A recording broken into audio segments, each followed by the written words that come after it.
အားလုံးပဲမင်္ဂလာပါမော်တော်ဆိုင်ကယ်တွေဟာစီးနှင်းသူတွေကိုလွယ်လွယ်ကူကူနဲ့လျင်မြန်စွာသွားလာနိုင်အောင်ကူညီပေးတဲ့အပြင်မောင်းနှင်စီးနှင်းနေချိန်မှာလည်းစိတ်ကိုလွတ်လပ်ပေါ်ပါစေနိုင်တာကြောင့်အတိတ်နှစ်ပေါင်းများစွာကကျွန်တော်တို့လူသားတွေနဲ့လက်တွဲလာခဲ့ကြတာကြာပြီပဲဖြစ်ပါတယ်အဲ့ဒီထဲမှာတခုပြောပြချင်တာကတော့ 3wheel မော်တော်ဆိုင်ကယ်တွေဟာတာမန်နှစ်ဘိန်းသက်ဆိုင်ကယ်တွေထက်ပိုတည်ငြိမ်ပြီးမောင်းနေတဲ့နေရာမှာလည်းပုံမထူးကြတဲ့ခံစားချက်တွေကိုပေးဆက်နိုင်ကြပါတယ်ဒါကြောင့် 3wheel မော်တော်ဆိုင်ကယ်လို့ခေါ်တဲ့3ဘိန်းဆိုင်ကယ်မျိုးဆက်တွေဟာကျွန်တော်တို့မော်တော်ဆိုင်ကယ်ကဘာတဲကနေကွေးဝိုက်ဖွဲ့ထွက်လို့လာခဲ့ပါပြီ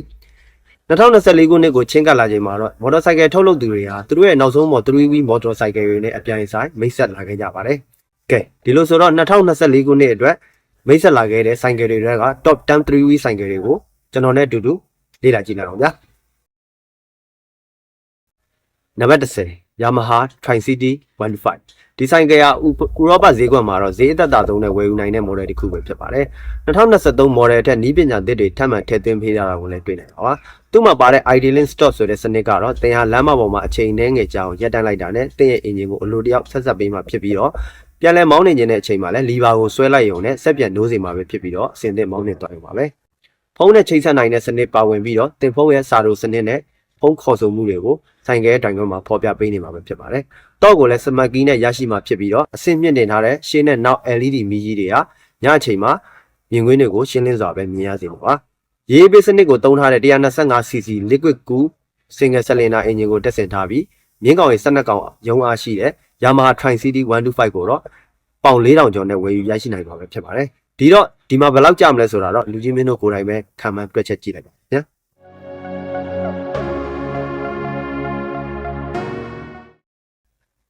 Number 9 Cuda QB3 ဒီဆိုင်ကယ်ကတော့ unit ဖြစ်တဲ့စတိုင်ကြလှပပြီးတော့ခိရှိပေးတဲ့ခံစားမှုကိုပေးစွမ်းနိုင်ပါတယ်။လက်ရှိဆိုင်ကယ်ရဲ့ next level ဆိုင်ကယ်လို့တော့ခံစားရစေနိုင်ပါတယ်။သူ့မှာရှိတဲ့ feature တွေကတော့35 degree steering angle လို့ခေါ်တဲ့35 degree စောင်းထားတဲ့ရှေ့ဖောက်နဲ့ပေါင်းဆက်ဖွဲ့စည်းထားတဲ့14လက်မရှေ့ဘိန်းတွေဟာလမ်းပေါ်မှာကောင်းကောင်းထိန်းသိမ်းနိုင်အောင်ထောက်ပံ့ပေးထားတာကြောင့်မြို့ရင်းလမ်းတွေမှာလက်ကူလျင်မြန်စွာမောင်းနှင်သွားလာနိုင်ပါပါ။ dashboard မှာပါတဲ့ LCD screen သုံးထားတဲ့ multi-function trick computer ကတင်ဆိုင်ကယ်မောင်းနေတဲ့အချိန်မှာလိုအပ်တဲ့အချက်လက်တွေကိုပြသပေးနေမှာပဲဖြစ်ပါတယ်။ 346cc ရှိပြီးတော့မြင်းကောင်ရေ29ကောင်ရုံးအားရှိတဲ့အင်ဂျင်နဲ့ပေါင်းဆက်ထားတဲ့15လက်မနောက်ဘိန်းတွေကတော့ဆိုင်ကယ်ကိုတည်ငြိမ်ပြီးဘေးကင်းစွာမောင်းနေနိုင်အောင်ကူညီပေးနေမှာပဲဖြစ်ပါတယ်။ဒီလို unit ဖြစ်တဲ့ဆိုင်ကယ်ကိုတော့ဗီတိန်ပေါင်း1000ဝန်းကျင်ရှိတဲ့ဈေးနဲ့ဝယ်ယူရရှိနိုင်မှာပဲဖြစ်ပါတယ်။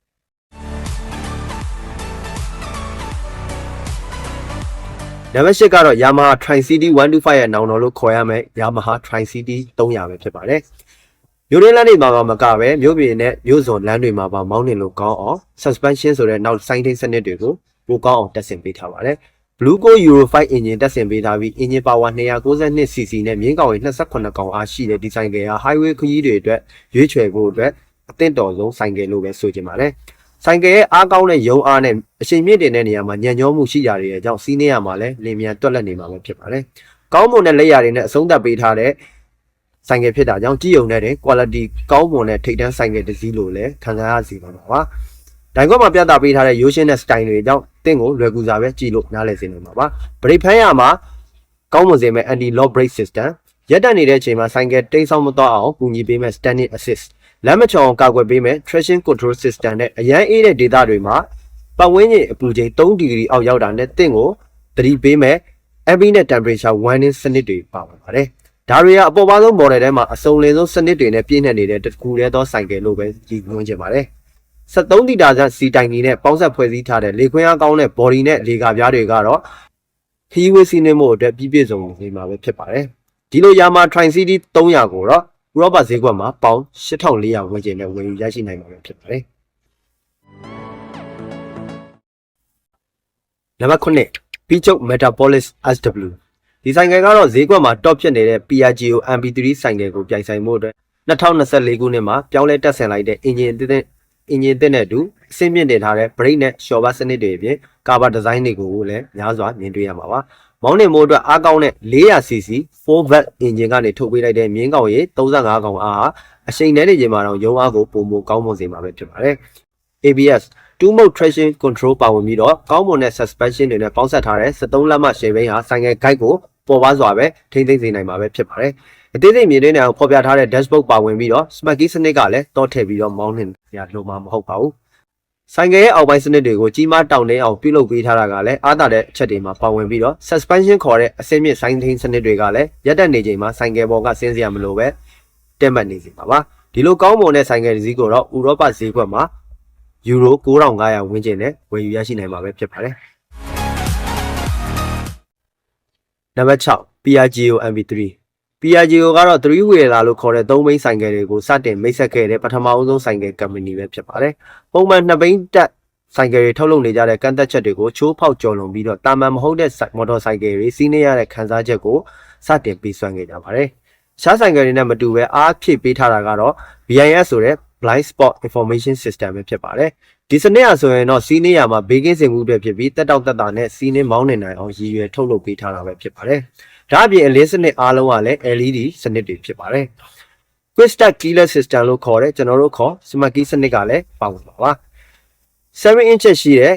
Color TFT display တက်ဆင်ပေးထားတဲ့အတွက်ဒီဆိုင်ကယ်တွေထဲမှာအကြီးဆုံး screen အနေနဲ့တွေ့မြင်နိုင်မှာပဲဖြစ်ပါတယ်။ဒါအပြင်လေကာပြားအောက်မှာတက်ဆင်ပေးထားတဲ့ USB port ကလည်းစမတ်ဖုန်းနဲ့အတူအခြားအလားတူလျှက်စစ်ပစ္စည်းတွေကိုအားသွင်းနိုင်မှာပဲဖြစ်ပါတယ်။ကျိုးမဲ့ချိတ်ဆက်နိုင်ပြီးတော့လမ်းကြောင်းများစနစ်တွေဖုန်းခေါ်ဆိုမှုစနစ်တွေစာတိုစနစ်တွေနဲ့တချင်းနားထောင်ခြင်းတွေကိုဒီ screen ကနေပဲထိန်းချုပ်ပြုလုပ်နိုင်မှာပဲဖြစ်ပါတယ်။ဒီဆိုင်ကယ်မှာတက်ဆင်ပေးထားတဲ့ 930cc Euro 5 engine ကမြင်းကောင်ရေ44ကောင်အားကိုထုတ်ပေးနိုင်ပြီးတော့ဒီလို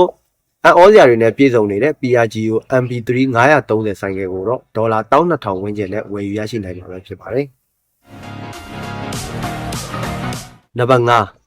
Camco CV3 ဒီဆိုင်ကယ်မှာတော့ function နဲ့ style တွေကိုပြည့်ပြည့်စုံအောင်တိုးမြင့်ထားတယ်လို့ပဲဆိုချင်ပါတယ်။လေခွဲအားကောင်းတဲ့ body တွေကအကွေးကောက်များတဲ့လမ်းတွေမှာအားကောင်းကောင်းနဲ့တက်တောင့်တက်တာမောင်းနေနိုင်ပါပါ။ဆလင်ဒါနှလုံးနဲ့3ဘိန်းဆိုင်ကယ်တွေထဲမှာတော့စွမ်းအားအမြင့်ဆုံးဆိုင်ကယ်တစ်စီးလို့ပဲဆိုချင်ပါတယ်။အင်ဂျင်ရဲ့ရုံးအားတွေနဲ့လက်ရောညီတွေဖြစ်တဲ့ထိန်းချောင်းမောင်းနေရမှုတွေက highway လမ်းတွေမှာစီးနှင်းမှုအတွက်အသင့်တော်ဆုံးရွေးချယ်နိုင်မှာပဲဖြစ်ပါတယ်။ Keyless ignition စနစ်ကလည်းလုံခြုံမှုရှိတဲ့အပြင်တက်တောင့်တက်တာဖြစ်စေမှာပါ။ရှေ့လေကာပြားကိုလည်းအဆင့်20နဲ့တင်ချပြုလုပ်နိုင်ပြီးပူချိန်3မျိုးအထိချိန်လို့ရတဲ့လက်ကင်စနစ်တွေကလည်းအေးတဲ့ရာသီဥတုတွေမှာမောင်းနှင်မှုအတွက်အဆင်ပြေစေနိုင်ပါပါ။6လက်မှရှိပြီးလင်းအားကောင်းမွန်တဲ့ TFT display ကလည်းနေရောညပါရှင်းလင်းမြင်သာစွာပဲမြင်နိုင်မှာပဲဖြစ်ပါတယ်။ဖုန်းထဲမှာချိတ်ဆက်ပြီးလိုအပ်တဲ့လိုပုံစံတွေကိုကိုယ်စိတ်ကြိုက်လဲပြောင်းလဲနိုင်မှာပဲဖြစ်ပါတယ်။ Anti-lock brake system, cruise control, traction control system တို့အပြင် tire pressure monitoring လို့ခေါ်တဲ့ဆိုင်ကယ်တာယာတွေရဲ့လေပေါင်ကိုပြသပေးမဲ့စနစ်ကတော့ဒီဆိုင်ကယ်ကိုပုံမဆွဲဆောင်မှုရှိစေတဲ့အချက်တွေလည်းဖြစ်ပါတယ်။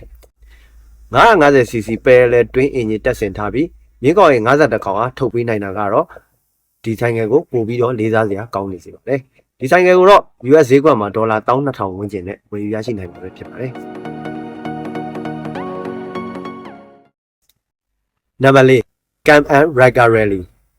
ဒီ Canadian နဲ့ American company တို့ဆိုင်ကယ်ကတော့ 3-wheel ဆိုင်ကယ်ထုတ်လုပ်သူတွေထဲမှာနာမည်အကြီးဆုံးနဲ့အကောင်းဆုံးဆိုင်ကယ် company တစ်ခုပဲဖြစ်ပါတယ်။ဒီဆိုင်ကယ်ကလည်းပေးရတဲ့ဈေးနဲ့အတန်ဆုံးဆိုင်ကယ်တစ်စီးဖြစ်ပြီးတော့စီးနေရတဲ့အရသာဟာလည်းလုံးဝစိတ်ကျေနပ်စရာလို့ပဲပြောချင်ပါတယ်။ဒါကတော့သူတို့ညွှန်းထားတာပေါ့ဗျာ။ကျွန်တော်လည်းမစီးဘူးသေးတော့စီးပြီးမှပဲထပ်ပြီးဖြည့်ဆွက်ပြောပြပါမယ်နော်။ကဲဆက်လိုက်အောင်။ဆိုင်ကယ်ရှင်းတဲ့ bike out တွေမှာ skip plate ဆိုတဲ့ကာဘာပြားတွေကိုတက်ဆင်ပေးထားပါတယ်။ပုံစံ၄မျိုးထိချိန်ကြည့်လို့ရနိုင်တဲ့ KYB ရှင်းနောက်လျှော်ပါးတွေဟာလမ်းကြမ်းခရီးမောင်းနေတဲ့နေရာမှာပုံမတက်တောက်တက်တာဖြစ်စေမှာပဲဖြစ်ပါတယ်။နောက်ထပ်တွေကတော့ stability control, traction control, hill assist နဲ့ digital anti-threat encoding system ဆိုတဲ့ electronic safety system တွေများစွာပါဝင်မှာပဲဖြစ်ပါတယ်။ Rotax company ကထုတ်လုပ်တဲ့ piston 3လုံးတို့ 900cc engine တက်ဆင်ထားပြီး 8000 rpm မှာမြင်းကောင်ရေ82ကောင်အားနဲ့6500 rpm မှာ79 nanometer torque ထုတ်ပေးနိုင်ပါတယ်။2024 model Can-Am Ryder Rally တစ်စီးကိုတော့ American dollar 14500ဝန်းကျင်နဲ့ဝယ်ယူရရှိနိုင်မှာပဲဖြစ်ပါတယ်။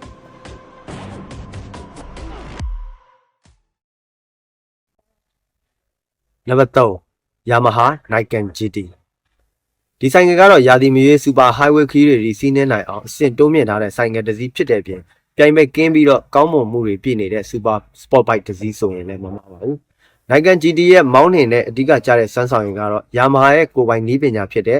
LMW suspension system ကြောင့်အကွေးအကောက်လမ်းတွေမှာတာမန်2ဘိန်းတက်ဆိုင်ကယ်တွေလိုပဲစိတ်ကြိုက်တိမ်းဆောင်မောင်းနှင်နိုင်မဲ့အပြင်တည်ငြိမ်မှုကောင်းတာကိုလည်းတွေ့ရမှာပါ။ဒီလို3ဘိန်းဆိုင်ကယ်အုပ်စုတွေထဲမှာ Sport Sensor နဲ့ခရီးဝေးမောင်းနှင်နိုင်မှုကောင်းတဲ့အပြင်လမ်းကျော်လမ်းကျန်း2မျိုးလုံးမှာပါအကောင်းဆုံးစွမ်းဆောင်နိုင်တဲ့ဆိုင်ကယ်တစ်စီးလို့လည်းဆိုချင်ပါတယ်။အနေမြင့်ချိန်နိုင်တဲ့လေကာပြားတက်တောင့်တက်တာထိုင်နိုင်တဲ့ထိုင်ကုန်နဲ့နောက်ဘိန်းရဲ့တည်ငြိမ်တဲ့ဆိုင်းထိန်စနစ်တွေကြောင့်စီးရတဲ့အချိန်မှာစိတ်လှုပ်ရှားမှုများစွာလည်း ပေးစွမ်းနိုင်မှာသိကြပါပဲ piston 3လုံးထိုး 890cc ရှိတဲ့ CP3 အမျိုးအစားအင်ဂျင်ကနေထုတ်ပေးလိုက်တဲ့အားကောင်းပြီးချောမွေ့တဲ့ရုံအားတွေကြောင့်အရှိန်မြင့်နေရမှာညံ့ညောမှုကိုရရှိစေပါခုနလက်မှရှိတဲ့ TFT screen ဟာလည်းဖုန်းနဲ့ချိတ်ဆက်နိုင်တဲ့အပြင် Garmin navigation စနစ်ကိုပါ screen အပြင်အသုံးပြုနိုင်မှာပဲဖြစ်ပါတယ်ဒီ Nikon GT 2024 model ဆိုင်ကယ်ကိုတော့ဥရောပဈေးကွက်မှာပေါင်16200ဝန်းကျင်နဲ့ဝယ်ယူရရှိနိုင်ပါပဲဖြစ်ပါတယ်နံပါတ်2 Harley Davidson Road Glide 3ဒီဆိုင်ကယ်ရဲ့ပုံစံကလည်း Harley Davidson ရဲ့ classic ဆိုင်ကယ်တွေပုံစံနဲ့ထုတ်ပေးထားတာပြင်တက်တောင့်တက်တာနဲ့ယုံကြည်မှုအပြည့်စီးနှင်းနိုင်အောင်တတိယမြောက်အပိုဘိန်းစနစ်ကိုထည့်သွင်းပေါက်ဆက်ပေးထားတာပဲဖြစ်ပါတယ်ကြီးမားပြီးတာမာတဲ့ပုံထင်မြင်စေနိုင်တဲ့ရှေ့မီးကြီးတွေနဲ့ fairing လို့ခေါ်တဲ့လေကာတွေကိုငမန်းတစ်ကောင်ရဲ့နှာခေါင်းပုံစံတိစောက်ပေးထားတာကလည်းစီးနှင်းချိန်မှာလေတုံးမှုတန်ကိုကောင်းကောင်းကာကွယ်ပေးမှာပါဒီဆိုင်ကယ်ကြီးတွေကိုဝယ်ယူခြင်းရင်လည်းကိုယ်စိတ်ကြိုက် customize အယောင်တွေနဲ့ဝယ်ယူလို့ရရှိနိုင်ပါသေးတယ်ကြီးမားအားကောင်းတဲ့ Milwaukee 8114မျိုးစားအင်ဂျင်ကနေထုတ်ပေးလိုက်တဲ့အားကောင်းပြီးတော့မြန်ဆန်တဲ့တုံ့ပြန်မှုတွေကြောင့်ခရီးဝေးသွားလာရမှာညံ့ညောမှုရှိစေတဲ့စိတ်ခံစားမှုကိုပေးစွမ်းနိုင်မှာကတော့တေချာပဲဖြစ်ပါတယ်တည်ငြိမ်ပြီးဟန်ချက်ညီတဲ့ထိန်းချောင်းနိုင်မှုတွေကလမ်းဖြောင်းနေတဲ့မကပဲကိုယ်အကောက်လမ်းတွေမှာပါစိတ်ချယုံကြည်သွားပဲမောင်းနေနိုင်ပါပါဒီလိုတည်ငြိမ်ကျင်သာပြီးစွမ်းကြီးမားတဲ့ Monster ကြီးတစ်ကောင်ကိုလိုချင်တယ်ဆိုရင်တော့ American Dollar 3300ပေးလိုက်ရင်လူကြီးမင်းတို့အိမ်ကိုအရောက်တည်ဆောင်သွားနိုင်ပါပါကဲနောက်ဆုံးမှာတော့စွမ်းအကောင်းဆုံးစင်းမြင့်ဆုံးနဲ့ unit ဖြစ်ဆုံးရည်ညွှန်းချက်တွေနဲ့ပြည့်နေတဲ့ Can-Am Spyder RT C2 Sky 3-wheel ဆိုင်ကယ်နဲ့မိတ်ဆက်ပေးပါရစေခင်ဗျာသဘောကျခြင်းများစတိုင်ကြလွန်ပြီးတော့ premium ဆန်တဲ့ design တွေနဲ့အတူတွေ့ရမှာဖြစ်ပြီးတော့ကြီးမားတဲ့ display ကြီးကလည်းစုံလင်တဲ့လမ်းကြောင်းများစနစ်တွေကိုအသုံးပြုနိုင်ပါပါဒီဆက်လက်မှကျော်ရှိတဲ့ touch screen နဲ့အတူတွဲသုံးနိုင်ဖို့ BRB အတန်စနစ်တွေအပြင် Apple CarPlay စနစ်ကိုပါထည့်သွင်းပေးထားပါတယ်တစ်စိတ်ကြိုက်တေးဂီတတွေကို BRB ရဲ့ Premium Audio စနစ်သုံးထားတဲ့ speaker 6လုံးနဲ့နားဆင်နိုင်မယ့်အပြင် Radio USB နဲ့ Bluetooth စနစ်တွေပါပါဝင်တာကိုလည်းတွေ့ရမှာပါလမ်းပေါ်မှာယုံကြည်စိတ်ချစွာမောင်းနှင်နိုင်ဖို့ ABS TSC နဲ့ Dynamic Power Steering လို့ခေါ်တဲ့ Electronics နည်းပညာသုံး Safety ဖြစ်စေမဲ့စနစ်တွေနဲ့ပြည့်နေတဲ့အပြင်တခြားစိတ်ဝင်စားစရာ feature တွေကိုလည်းများစွာထည့်သွင်းပေးထားတာကိုမြင်တွေ့ရမှာပါ Rodex Company ထုတ် 1330cc piston 3လုံးတို့အင်ဂျင်တက်ဆင်ပေးထားတဲ့ဒီဆိုင်ကယ်ရဲ့စွမ်းဆောင်ရည်ကတော့လမ်းမပေါ်မှာရင်မောင်တန်းနိုင်မဲ့လူမရှိတော့ဘူးလို့ထင်ပါတယ်လူကြီးမင်းတို့စိတ်ဝင်စားမယ်ဆိုရင်တော့ Can-Am ရဲ့ C2 Sky model ကို American Dollar 3300ဝန်းကျင်နဲ့ဝယ်ယူရရှိနိုင်ပါမယ်ဖြစ်ပါတယ်ခင်ဗျာ